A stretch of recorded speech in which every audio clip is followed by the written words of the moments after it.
अस्सलाम वालेकुम। Tax talks में खुशामदीद। मैं हूँ आपका टैक्स लॉयर राना अहमद वासिक। जैसा कि आप जानते हैं कि वफाकी बजट बराए माली साल 2026 पेश किया जा चुका है।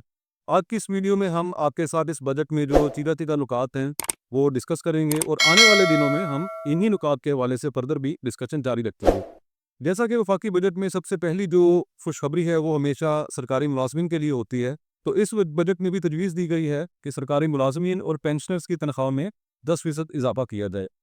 इसी तरह जो सैलरीड पर्सन हैं उनका एक मुतालबा था कि उनके ऊपर टैक्स का बोझ बहुत ज़्यादा है। तो इस बजट में सैलरीड पर्सन्स पर बजट के बोझ को कम करने के लिए जो तजावीज़ दी गई हैं वो ये हैं कि 6 लाख रुपए से लेकर सालाना 12 लाख रुपए तक तनख्वाह अर्न करने वाले जो अफराद हैं उनके ऊपर टैक्स को 1% कर दिया जाए। इसी तरह जो अफराद 22 लाख रुपए तक सालाना सैलरी इनकम कमा रहे हैं उनके लिए टैक्स की शरह को 11% और 32 लाख रुपए तक सालाना सैलरी कमाने वालों के लिए 23% तक टैक्स करने की तजवीज़ है, जो कि ये काफ़ी रिलीफ है। इसी तरह बैंक से रकम निकलवाने पर गुज़िश्ता सालों में 1 लाख के ऊपर 0.6% की शरह, यानी अगर आप 1 लाख रुपए निकलवाते हैं तो 600 रुपये आपके ज़कोपी होते हैं। इस बार इस शरह को 0.8% तक ले जाने की तजवीज़ है। इसी तरह अगर आपका बैंक के साथ आपने एक सेविंग अकाउंट मेंटेन किया हुआ है तो गुज़िश्ता सालों में उसमें फाइलर के लिए टैक्स की शरह 15% और नॉन फाइलर के लिए 35% थी। इस बार तजवीज़ है कि फाइलर्स के लिए इस शरह को 20% तक दिया जाए। 70 साल से कम उम्र पेंशनर्स जो सालाना 1 करोड़ रुपए तक पेंशन वसूल कर रहे हैं, उनके लिए थोड़ी-सी बुरी खबर है कि उनके लिए 1 करोड़ से ज़ायद कमाई गई पेंशन के ऊपर 5% टैक्स आयद करने की तजवीज़ है। इसी तरह एक असातिज़ा और रिसर्चर्स को आप जानते हैं कि उनको उनको सैलरी के ऊपर टैक्स में 25% की छूट हासिल होती है। 2 साल पहले एफबीआर ने इस छूट को ख़त्म कर दिया था, मगर एम्प्लॉयर्स की जानिब से ये प्रैक्टिस बरकरार रही और वो ये रिबेट टीचर्स को, रिसर्चर्स को देते रहे। चंद माह कबल एफबीआर ने एक नोटिफिकेशन इशू किया कि वो तमाम जो टैक्स की कटौती उनकी तनख्वाहों में से की गई है, उस रकम को वापस लिया जाए टीचर से और रिसर्चर से। इसके ऊपर बड़ा शोर मचा।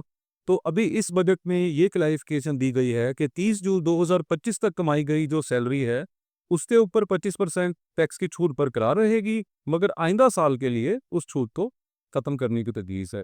सोलर पैनल्स जो कि पाकिस्तान में सोलर पैनल्स की इंस्टॉलेशन ने एक बहुत बड़ा राइज़ देखा और जिसकी वजह से ग्रिड कई मसाइल का शिकार हुआ। गवर्नमेंट ये प्लान कर रही है कि अब ये जो ग्रीन मीटर्स का सिस्टम है इसको तब्दील किया जाए। तो सोलर पैनल्स के ऊपर इंपोर्ट के ऊपर 18% सेल्स टैक्स आयद करने की तजवीज़ है। मगर यहाँ ये क्लैरिफिकेशन ज़रूरी है कि अगर आप वो सोलर पैनल परचेज़ करते हैं जो कि लोकली मेड किया है, तो उसके ऊपर टैक्स नहीं है। इसी तरह प्रॉपर्टी खरीदने और प्रॉपर्टी बेचने पर जो एफबीआर का टैक्स आयद है, उसके अंदर एक मामूली सी तब्दीली की गई है, मगर इस तब्दीली का जो एग्रीगेट इफ़ेक्ट है, वो गवर्नमेंट को उसका इफ़ेक्ट नहीं है।